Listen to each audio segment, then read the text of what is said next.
To me, Seri Setia is the kind of Malaysia that I want to fight for. If you don't feel that PH is representing your interests anymore, and you don't think PN is your interest, then there's now an alternative that's willing to speak out on the same issue, but to some extent without as much baggage as PH would have.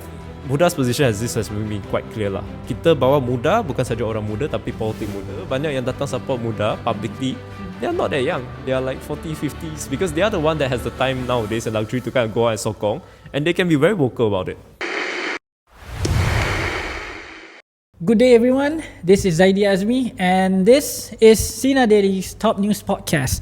Alright then, our guest for today's episode is a newcomer in politics who will be making his first electoral debut in the coming Selangor state polls on August 12. Okay, so Mr. Dobby Chew. Hi. You just made it sound very real that it's election coming. So Dobby,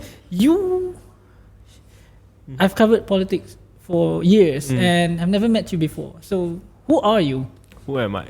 So I'm mostly a human rights activist. I used to work in this NGO called Suara Rakyat Malaysia, Suara. We work a lot on police issue, wrongful arrest, torture in custody, death in custody, gritty stuff lah. And more recently, the last 3 years, I moved to this NGO called Anti-Death Penalty Asia Network. So we work a lot more on the death penalty in Malaysia and Asia Pacific. So when did you enter Muda and when did you become politically active in Muda? So I entered Muda when Sadiq suddenly announced to the world that Muda will be a political force, will be mobilising, and then there's a series of Jelajah Muda kan. So back then I started bantu lah, backend sikit, tolong host the Zoom call, aturkan masa, all the kind of work. And over time, I took more of a backseat, walaupun sokong parti tapi not really a member. Until more recently, maybe last year, akhirnya atas pressure orang ramai, saya daftar jadi ahli. So who pressured you? Friends and colleagues lah, because it's a new party kan. Let's be realistic about it. Dia tak semestinya banyak orang yang berbakat. It may have people with talent up top, but it doesn't mean that everyone has the experience or the kind of political knowledge or the kind of institutional knowledge about what to do with this kind of political party. So there was a lot of us to say, Dobby, you do good in a lot of the kind of back-end work in NGO. Why not join us, provide your expertise, provide your knowledge? So eventually I gave into pressure. And it was more recently, I think safe to say, the 6-7 months that I was inducted into the central committee and have a more active role in the party. So what made you wanted to become a candidate for the Selangor state polls? I think to me this election is a very interesting election. It's a very important one. It's the first time we have a unity government, and a government yang seolah-olah no check and balance lah in some states. In Selangor, especially in Penang, especially, we have had a PH government for the past 15 years, lebih kurang. And the 15 years, now the only opposition in this state, BN, has joined with them.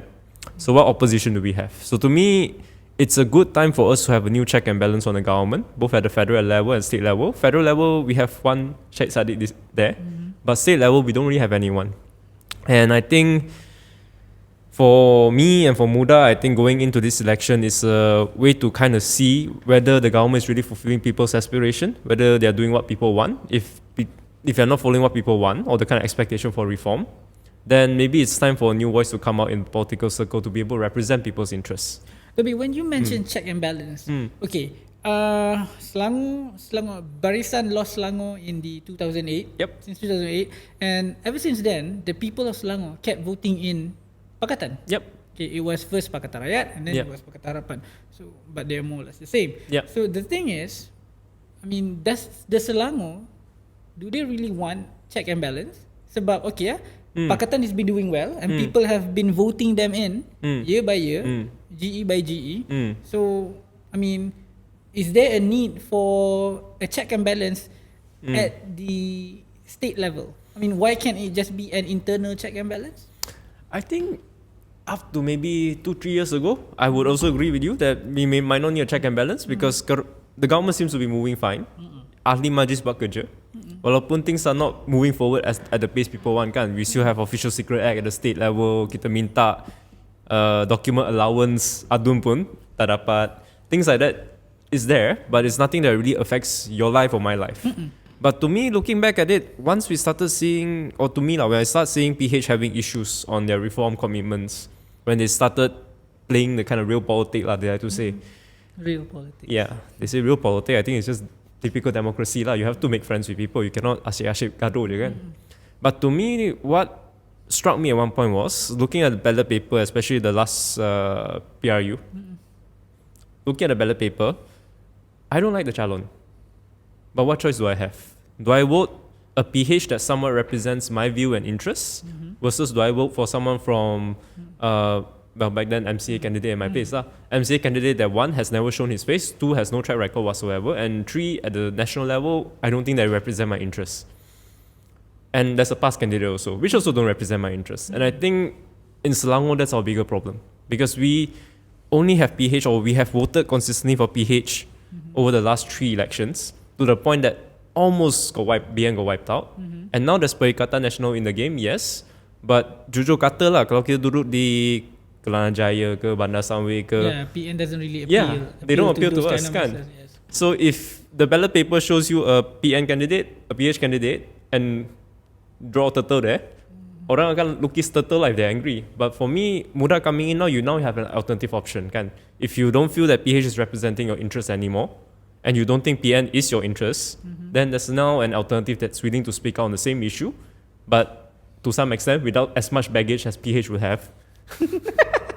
And fresh track record, for the better or for worse lah. Okay, you talk about baggage. Okay. Sinar, the way this is my observation. When it comes to the Malays, it used to be, they vote anything but UMNO. But these days, it's very fractured. But the Chinese especially, the Chinese are so very supportive of the DAP. So here you are, a Chinese candidate, wanting to go against another DAP candidate. Aren't you concerned about being labelled as, the traitor to your kind or race or anything? Is that a concern? Not really lah. I think historically we look at politics kan, we'll say Malay votes as fractured over time kan. Dulu UMNO saja and now split up. To me, Chinese vote is also very similar. Cuma orang tak bincang kan. Because to me, I grew up in a more English-speaking Chinese environment. Okay, interesting. Carry on. My thought process is very different. Okay. And there are those who grow up in a very Mandarin-speaking environment. Okay. And sebenarnya dia orang buka mulut pun, you can tell which side they came from. And to me, when you look at DAP politics, my own observation, bukan party observation, my own observation, you can see the line split juga. Yang more Mandarin-speaking one has one direction, and the more English-speaking one has another direction. So if you look at our cabinet minister from DAP now, does it take a lot to kind of guess who goes where? Like Anthony Loke, which camp do you think he goes to? The English-speaking or Mandarin-speaking? What do you think? Anthony Loke, I'm pretty sure on the English side. You look at the interview, the cara dia bercakap semua tu, the thought process I think happens in English, translate here and come out Mandarin. But you see Ngah Koming when his interview is definitely more Mandarin first. Ngah Koming has impeccable Malay. Yeah. Yes, he is so good in Malay. I think in that sense, they are a lot like me to some extent also lah. Kalau fikir mungkin English or Mandarin. Tapi cakap politik kalau Melayu. I think it's a habit lah. When you work in community as an NGO ke, as party politik ke, that is the lingua franca kan. And one thing I remember lah, one of the campaign masa dengan Syarizan, tengok-tengok lah sebab dia kawasan Subang kan. He made a long speech in English. It was boring as hell, and then he stopped. But it's like, I know sini kita guna bahasa English, tapi saya dah malas sebab down sangat. Boleh tak guna bahasa Melayu ke tak? And then the speech is very different, right? Because it captures the kind of imagination spirit. Even though the crowd is all Chinese, but the spirit goes from, okay, ceramah to, whoa, ceramah. Oh, so meaning to say that even among Chinese grassroots, you can evoke a different sentiment when you speak Malay compared to English. I would think so. Oh, okay. I would think so. If not, Anwar wouldn't have been able to swing that much word in 2008. We wouldn't have 2018 also. We won't have all these things right now.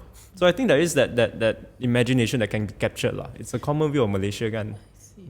So Dobby, why Seri Setia? Why Seri Setia? Were you born there? I was born Taman Mega.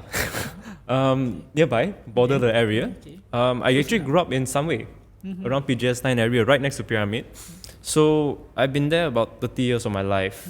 And Seri Setia has always been a place that I passed through one way or another. Because used to be my family office is, my parents work dekat Oakland Road. So you pass by the back route there through Taman Medan semua to get to Oakland Road. And memang nak makan lepak pun around the area there lah. Of course, being close to somebody, you go Subang most of the time anyway. But that is the kind of other place you want to go. You want to pick up McD dekat sana, nak bungkus apa sometimes dekat sana. So it's a place I frequent. And then nowadays my office is actually in Arah Damansara. So it's also in Seri Setia. So to me, when the party engaged me to ask me whether I'm interested in contest, after making all the consideration, when I look at the map, where do I really want to contest? I'll say I want to contest somewhere close to my heart. Yes, of course, there's Subang Jaya, there's the more heart of PHA like Kampung Tunku, where I'm very familiar with. But to me, Seri Setia is the kind of Malaysia that I want to fight for, the seat I want to fight for. It's very mixed ethnicity-wise. Even wealth disparity is very Malaysian. You have the T20 with 4 golf courses in there, but you have like 2 major kawasan Setinggan dulu and Peneroka Bandar. So to me, it's the kind of Malaysia that I want to try my hand at, right? To go there and see whether people accept a candidate like me, whether people accept the kind of ideas I want to bring. Tak kira bangsa dan agama lah. So, okay, speaking of ideas, well, just now you mentioned that you were with the anti-death penalty and everything. So you do realize that when it comes to campaigning for state seats, it's more of a bread and butter issue. It's more grounded compared to when you want to campaign for parliament, because at parliament people usually campaign on national issues, policies, but at the state level it's more like all those nitty-gritty issues. So what issues that are you going to campaign about in Seri Setia? So what are you bringing to the table? What am I bringing to the table? It's very simple actually. So the kind of work I've did for this kind of human rights is people nampak as a national issue. But the root cause of all these problems, biasanya lah, go back to poverty. And poverty actually, where's the best platform to solve it? Actually at state level, kan? At state and ahli majlis.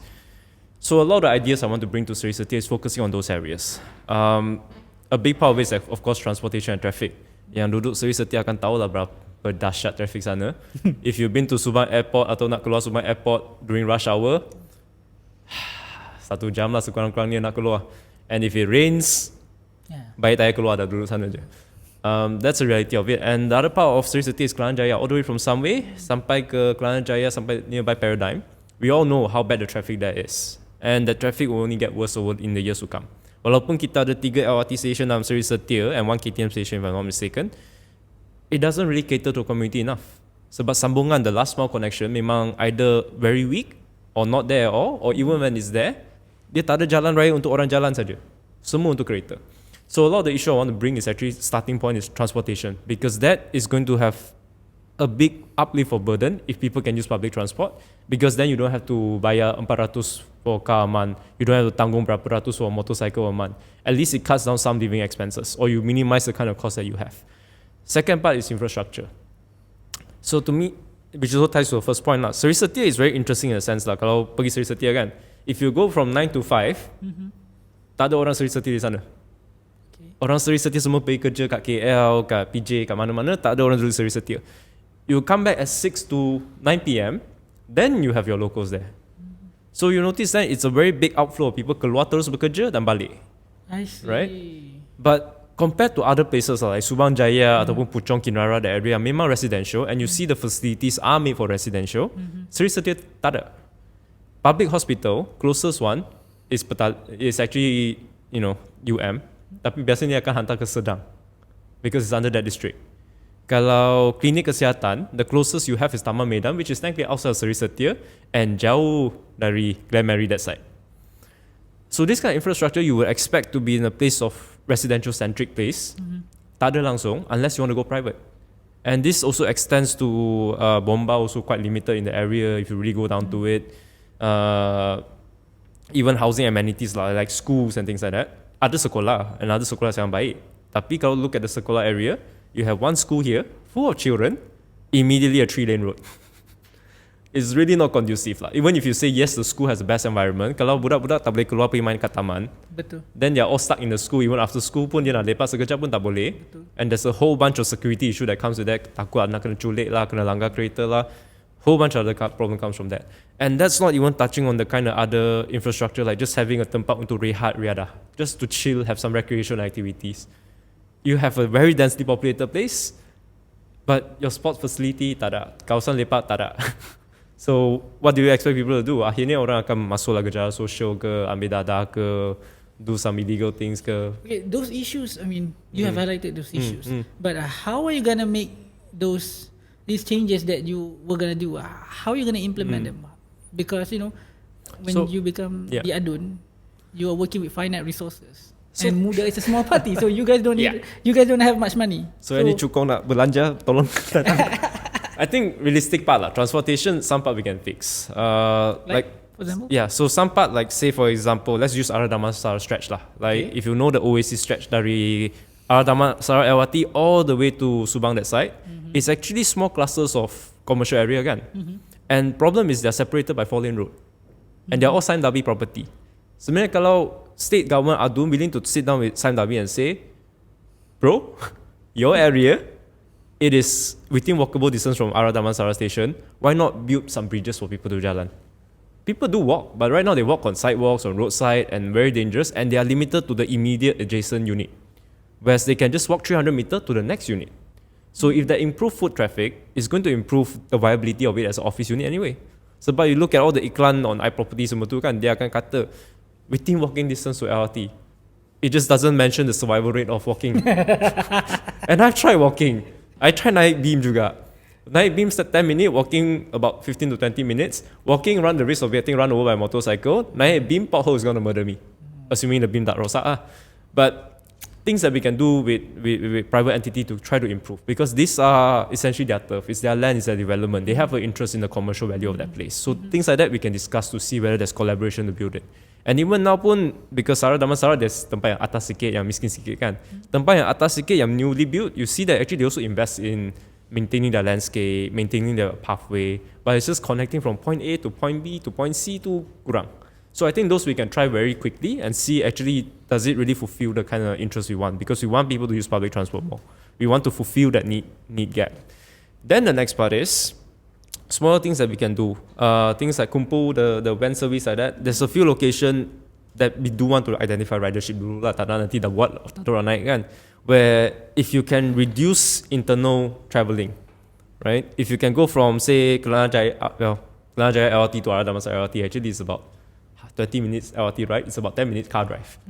So if there's way to kind of mitigate or reduce this kind of traffic between those two areas, so orang can have a quicker way to get through things, maybe people will be less inclined to drive. Because like for me myself, if my office is actually at Centrum Oasis, if you know that place, only place you can makan is Cita Mall. Anywhere else you have to drive. But if there's like a kampu that comes there at 12 PM every day and say, okay, we'll drop point A, point B, point C, and it costs 1 ringgit to hop on, I will hop on because my parking is more expensive than paying the 1 ringgit fare. And it opens up potential places where people can go even without walking. And we know the weather is hot and orang takkan nak jalan banyak pun. So it's finding these kind of small gaps that we can try and experiment out. And for me, Seri Setia, Ara Damansara is perfect for the experiment. Kawasan Sami Mentari is also perfect for the experiment because it's very dense. It has a public transport hub, but how do we get them to the hub, and how do we maximize that kind of efficiency as much as we can? So to me, it takes a lot more study and effort to really understand it lah. And once we take a step back on top of it as Adun, there's also the adjacent territories kind of thing along whole LDP highway. Sekarang dah jam teruk. In 5 years, we'll see how. In 10 years, we might as well jalan kaki je. It'll be faster. So that's one part lah. So if you were to win, which of these will be the first that you would tackle? These issues that you mentioned just now. So the first thing I actually want to tackle, it's not even that. It's really sit down with penduduk and ask them, have a very frank conversation. I have these ideas for Seri Setia. Okay. These are my views as someone who works there and stays there. Is this also your view? Because if you tell me I have, say for example, Selangor government give fair funding to all constituency and they give me 100,000 ringgit per year to uplift this kind of thing. That's quite low actually. Yeah, it is quite low. But I want to be able to speak to people first lah. Like out of this 100,000, I have allocated maybe katalah 25k to each of the big districts in Seri Setia. If you're in PJS 5, what actually do you want me to prioritize? I can repair the road, I can fix all the pothole, but your parking problem is still going to be there. I can't fix the parking problem with that money. Or would you rather I have used this money to do more programs for a single mother in that area? Let people have a say to what is urgent for them. Like today, me and my colleagues, we went to some of the JMB at some of the areas lah, the flat areas, and we just asked them lah, actually, makcik, apa isu besar? Kalau saya ada duit esok masuk sebagai adun, first thing what do you want to fix? They thought a while, and their first answer is security camera. Because they can take care of themselves, they can fundraise to build fences and things like that. But to maintain a security system, they are using volunteers right now. If there's a security camera, it helps a lot. And it's things like this lah. I rather have the people tell me sebenarnya ini yang apa kita perlukan. I see. It's just smaller stuff that people would usually And miss. To me, look at Seri Setia lah. The richer part, orang boleh jaga sendiri. They have the wealth. They just need to get together, everyone throw in some money. They can build their security guard house. It can be like a 5-star guard station for all we know kan. The miskin punya tempat sikit, actually kalau tengok pun orang pandai jaga sendiri. Even without a lot of state support, they have managed to get themselves organized. They managed to have their own mosque and things like that. Even their own small building for schools and other activities. They have managed to adapt with what little they have. Yeah. So my thought is, how can I make that easier for them? Right? I see. To me lah, our government on one hand should support and provide welfare to those that need it. But same time, kita jangan kacau halang orang lah. Like we had this whole drama in the last decade kan, bila all these Selangor places nak buat RA, nak buat cater community. Suddenly PJ come and say, oh actually our law say cannot. Then end up everyone still have to build anyway because that's the only way to kind of maintain a degree of community safety. And then end up you're always on the risk of, if government suddenly say, oh I actually disagree with this kind of gated community, they boleh robohkan. The law is in their favor. So to me, we need to find ways to kind of make it easier for people to fight for themselves, and if we can, help them along the way. And to me pun, I jumpa people pun, I don't want to say, oh tak apa, Dobby menang, janji akan buat semua ni. Because I know there's no way I can deliver that. I'm not a billionaire. And you know what they call when people berjanji time elections, right? So the only thing I can janji them is, my office for Muda will be right here, right smack down in the center of this place. You can walk over. If I don't perform, you can throw shoes at me. Boleh kena. Are you Preferably don't sure? lah. Are you sure you want to say that? Well, not the throw shoe part, but at least that I'm going to be here. If you have issue, come talk to us. We are willing to be here. We are willing to listen. We are willing to do what we can to help. And we all know, no one is coming to say, oh, you jadi atun saya mesti baiki semua ni within the next 3 years, 5 years. But they know some of the problem needs long-term planning. But some of it needs to start today. So whether we can start the conversation today, talk to people, talk to the right actors to get things going lah. So like one example lah, PJS5, you go there, memang pack. One building easily at least 100, 200 household per block. Per block. Minimum. I think more than that actually. And every other person has a car or motorcycle. You can imagine lah malam macam mana parking sana lah kan. You want to fix that problem, public transport may not guarantee you a fix because it might not sambung to all the places they need to go. And do we have data about those where they travel to? Actually tak ada. So like or not, traffic and car parking is going to be an issue for the next 5-10 years kan. Until we have a long-term solution fix in place. So if I want to build a car park pun, satu boleh tak orang mampu tak bayar kalau kita set fees. Kalau tidak, no point building car park. Or if we can waive that fee. Exactly. I hate those car parks. Yeah. So there needs to be a lot of discussion right now lah with MBPJ to kind of say, hey, you know this is a parking issue here. It's causing safety and it's hazard to people. What can we do to get it better? Even if we don't provide a solution in the next 3 years, in the next 10 years, can we budget something? Can we work out a new modality for car park that can work? Sebab kalau car park pun we want to do for commercial use, orang akan park during working hours. Tapi malam petang tu biasanya resident yang park. Do we need to charge the residents? Kan? Doesn't make sense. Okay, Dobby. Okay, let's move on to your party. Okay, right now, there's been a bit of a buzz concerning your party. Not about you per se, but it's more on your party's candidates. They are the candidates. So we have Abby Lim. Yep. And also we have that lawyer, but that the Batu Uban punya calon, Lim Kim No, was it? Like in Penang. In Penang. So what is up with that? I mean, first we have we have Muda, who brands itself as a party for young people, fielding a 59-year-old lawyer. What's your take on that? The lighter side of me will say, kalau Atok Mahathir masih boleh bergerak lancar macam tu as political, ceramah, 59 is your young babe compared to that. And we are like barely existent compared to him in terms of age lah. To me, Muda's position as this has been quite clear lah. Kita bawa muda bukan saja orang muda tapi politik muda. So even if you are 50, 60, 70, you can have the same aspiration and the kind of same vision for what Malaysia should be. And sebenarnya, jujur kata, banyak yang datang support Muda publicly, they are not that young. They are like 40, 50s because they are the one that has the time nowadays and luxury to kind of go out and sokong, and they can be very vocal about it. So kadang-kadang you look at fundraiser pun, it's like one group who is under 27 because tak kerja lagi, ada masa lapang lagi. Other group is 50 plus. Pakcik. Yeah. But when you talk to them, everyone shares the same vision for what they expect from politics lah. Some of them may have tried their hand with PKR, with DAP, with PN, but they came out as like, no, those structures don't work, so we need something else. So was it tough talking to the uncles, the pakcik and the makcik? I think it's actually easier to talk to them. Why? Because they're seasoned, I think most of them.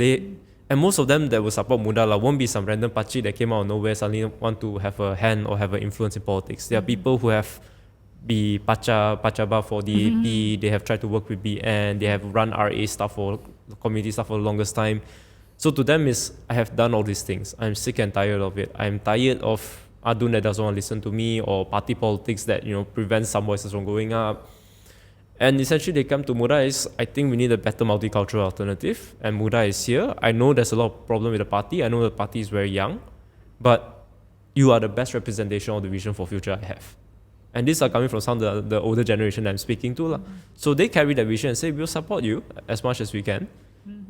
We don't want to be on the front line of things, not necessarily, but we want to support you because I think that's where we need to go. So they already have the kind of personal experience of how this can be very challenging. And they kind of have seen the old politics and kind of gave up on it. So when Muda comes up, it gives them a hope that, okay, kita boleh lawan lagi, kita boleh perjuangkan isu ini lagi. For the younger audience, then you kind of need to tell them, yeah, kita boleh perjuangkan isu ni. But you also need to know there's institution in place, there's existing actors that we need to talk to. Bukannya saja langgar saja lah.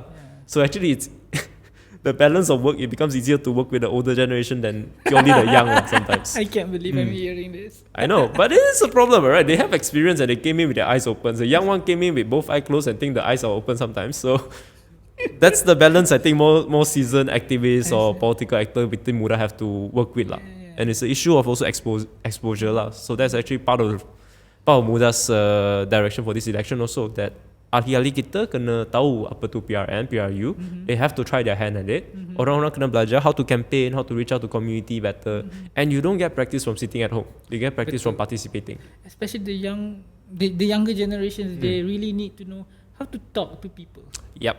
And how to convince people with different ideas to listen to them and give them a chance. Yeah, that's the thing. So, okay. I'm going to ask you something. It's concerning we're talking about young people. So this is a young people's issue. What do you think of the cancellation of day 2 and day 3 of Good Vibes? Do you think that the government have gone too overboard? I think a lot of these things the government have a tendency to go overboard very quickly. Let's put it this way, you're gonna have weird people at this kind of festival and big party. Remember last time F1 pun orang pakai seluar dalam bendera Malaysia tu? Betul. And of course people get angry. And whether it's a job of government to be angry at the person with the people, or is it government's job to kind of mediate? Guys, sabar, kita akan deal with it, right? What do we expect of our government? So some people of course immediately ask government tahan diorang lah, saman diorang lah, kasih hentam semua lah. Sure, those voices will be there, but government's role is not to pander to one voice. It's to really look at the situation, what is best for us collectively. And to me, when the government decided, you did something like this, you langgar peraturan, we can solve the whole thing, shows very little insight lah, to me. Because you should know, the industry is just barely recovering from pandemic. Betul. And now that people are starting to come back, you still have the whole issues with performers not being able to find a place to perform, don't have money to make up for losses they had during the pandemic. Vendors who are just starting to pick back up their business, investing heavily into an event, suddenly kena batal. And it's not like their cancellation with clear direction. This group of people, they messed up. We are cancelling this event because there's no recourse for further continuation of the event. And this is what they should be doing to mandate to, provide compensation ke, to mitigate losses ke, or even just organize a separate event on the side there, bagi orang bawa food truck kind of thing ke apa ke. There's none of that. And they just suddenly cut short 2-3 days worth of event, of the kind of potential for business and market, for people who have flew in to watch the event. And how do you, as a government, how do you contend with that? Purely because of public sentiment against an act that most of us find, distasteful for different reasons maybe, but everyone agree that it should not have happened on stage that way again. So do you think that the government should have, if they want to punish, do you think that punishment should only should only be directed towards 1975, not everyone else, not the organizer, not Good Vibe itself? I would think so. I mean, there needs to be some censure to the organizer also that if you know this performer is going to be problematic, you gave me your assurances. What do you put in place to mitigate that? I know it's a rock fun concert, I don't expect weird things like that, but at some point, as an organizer, we also know not just that performers might have their own antics. There are things that Malaysians, even though I might say it's completely fine, I don't care, it's not my business, there are people that will feel very offended with no, let's not even say a man kissing another man on stage. A man kissing a woman on stage, well, half the country go like, oh man. And we look at Pulau, we can see the backlash kan. Yeah. So it's like this kind of things that you know Malaysian public, a good segment of it doesn't take well to these kind of things. And you know the performer, and his social media is going to go live anyway, they're going to find things to be angry about it, right? And government already told you about it.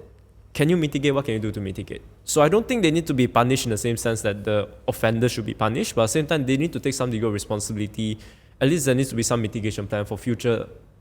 If you want to do an event like this, you know there's a performer that might do this kind of antics. What can you do to mitigate it? What's the mitigation plan? I think the government job should be thinking about things like this, right? How to make sure that people don't suddenly get riled up by one incident again, or people don't suddenly decided to say, okay, benda macam ni berlaku lagi, last time orang tak jaga, sekarang kita nak demo. To me, like, it looks like a knee-jerk reaction. Yeah, it's a very knee-jerk reaction. Ni pun tak tahu knee-jerk ke bangun terus jatuh. So anyway, my last question, we're nearing the end. So, this government, okay, it's like any other government, it continues to say that we want to hear what the youth are saying. We want to know what concerns the youth the most. But do you think they understand the youth right now with with the policies that they came up with, the programs that they are doing? Does it really tap into the youth's interest? I think some part ada lah, but I think some part got lah. I mean, we have to admit, government is a big machinery. If say government langsung tak sampai orang tu, memang it's inaccurate lah. Some way or another they'll reach people. It's just how effective it is kan. I think with the country being so big, sometimes it's hard to see whether if government do something, when you reach down to the bottom line to the people. I think last time when they give out iPad, not iPad lah, the tablet too, those very fast, very visible because you nampak terus kan. But things like 200 ringgit for e-belia, things like that, hard to see. And if they say they want to provide better platform for athletes, it's something they will see in the next 5, 6, 7 years. If we want to bangunkan e-sport, well, if we should have started 20 years ago and then we'll see some fruit of result now. We're starting now, we might wait lah another 10 more years before we see results kan. So I think to some extent they will have covered some bit of it, but whether they have the right people and the right institution in place right now to make sure these voices are heard, these voices are cared for, the kind of youth need are attested to, I think that's still very much a work in progress lah. Because to me, the way I see it, yeah, we might have one or two initiatives from different menteri ke or parliamentarians ke here and there, but the kind of systemic institution that we need to have, for say example, just take e-sport for example lah, memang banyak main phone game, PUBG semua tu on the phone kan. Do we even have a committee at any level to discuss youth participation in esports? Do we even have like we have football, we have all those liga kan? Do we have a local liga for esports? Used to be it was all organized privately kan? And now, how often do you see something going on? And it's something that can be done at very grassroots level, and you don't even need to have big prizes because it's playing games. Everyone will play games. You jemput dia main game, kata belancang minum kopi kalau menang pun, people will sit down and play. So to me, I don't see the kind of institution and committee forming. And to me, that's more concerning because it means you might be listening, but you're not really having the downline impact from that. And this is not even talking about those that want really fancy music festivals, those that want art exhibition, which we don't really have, or those that might want, nature trail or cycling road like Dataran Merdeka like that on Sundays. And youth being youth, we are quite diverse nowadays. Some people just happy to hop in Pet Cafe every weekend. Like one of our childhood has been going a lot of Pet Cafe. I'm kind of jealous. And some people just like to go different places, fancy places like Instagram review. So we are a very diverse community nowadays and we need to acknowledge that. So government has a big game in front of them to how to figure out what youth wants. Because I don't think youth really know what we want until we are right there and then we're like, actually we don't like that. That's the problem with you guys. You don't really know what you want, but you want something. Yeah. We just know we don't want this, but I'll take a deep into that and I'll see how I like it. Alright, Dobby, thank you so much for your time. Thank you for having me. Everyone, that was Sinar Daily's Top News Podcast. I'm Zaidi Azmi and we'll see you again.